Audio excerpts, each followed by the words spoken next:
I said, by the way, what's going on with the Boeings that are coming in? Well, sir, they're way behind, and they are. They're way behind. They were way behind. Another mess that I inherited from Biden, and it's going to be a while before we get them.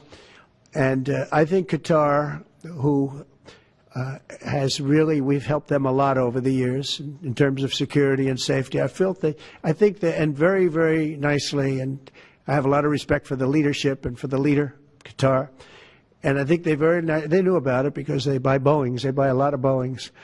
And they knew about it. And they said, we would like to do something. And if we can get a 747 as a contribution to our Defense Department to use during a couple of years while they're building the other ones, I think that was a very nice gesture. Now, I could be a stupid person and say, oh, no, we don't want a free plane. We give free things out. We'll take one, too.